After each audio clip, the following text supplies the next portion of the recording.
Praise the lord.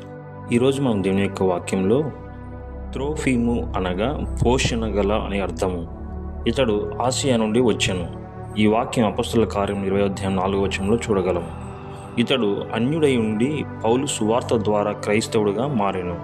రక్షించబడిన తరువాత తన అనుభవ సాక్ష్యం ఇచ్చుచు పౌలుతో కలిసి ఆయన 3వ మిషనరీ ప్రయాణంలో యెరూషలేము వరకు వెళ్ళెను.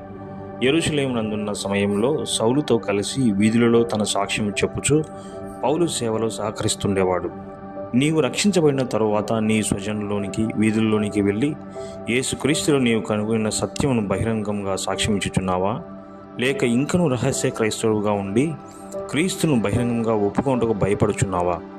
ఈ దినాల్లో అన్ని కులములు జాతుల్లో కూడా రక్షించబడినట్లు ప్రభు తన కార్యము చేయుచున్నాడు. అయితే రక్షించబడ్డ వారు ప్రభు తమకిచ్చిన రక్షణను బట్టి ఆనందిస్తున్నారు, కానీ ఇంకనూ వారి కులంలో రక్షించబడకుండా ఉన్న వారి యొద్దకు వెళ్ళి సాక్ష్యం ఇచ్చుటకు, వారిని ప్రభు కొరకు సంపాదించుటకు భారం లేని వారుగా ఉన్నారు.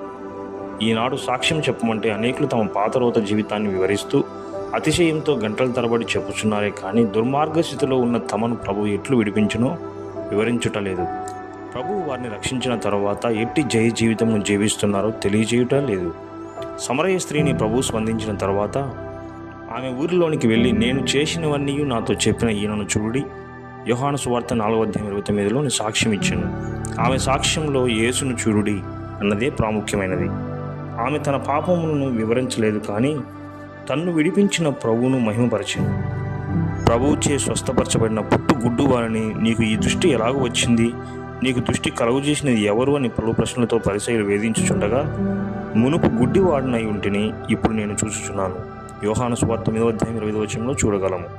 చీకట్లో నుండి నన్ను వెలుగులోనికి తెచ్చిన క్రీస్తు ఎంత గొప్పవాడో చూడుడి అన్నట్లు అతడు సాక్ష్యం ఇచ్చాను.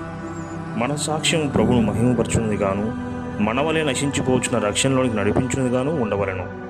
పౌలు త్రోఫీమును యూదులు తప్ప అన్యులు సమీపించని యెరూషలేము ఆలయముకు తీసుకుని వచ్చినని నిందమోపి యూదులు పౌలును చంపజూచిరి.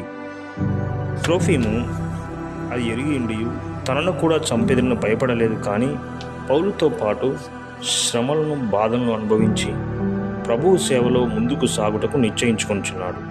ఆనాడు సాక్ష్యం చెప్పుట వలన ఎన్ని కష్ట నష్టాలు కలిగినను ప్రాణాపాయములు వచ్చినను భయపడకుండిరి. అయితే ఈనాడు సాక్ష్యం చెప్పుడు లాభదాయకంగా చేసుకొని మనుషుల మెప్పు పొందగోరుచున్నారే కానీ దేవుణ్ణి మహిమపరచట్లేదు. పౌలుకి ఇతడు ప్రియుడుగా ఉండెను. పౌలు చెర నుండి విడిపించబడిన తరువాత చేసిన చివరి మిషనరీ ప్రయాణం ముందు పౌలుతో కలిసి ప్రయాణం చేశాను, కానీ మార్గమధ్యంలో రోగి ఆయను. అందువలన పౌలు ఇతన్ని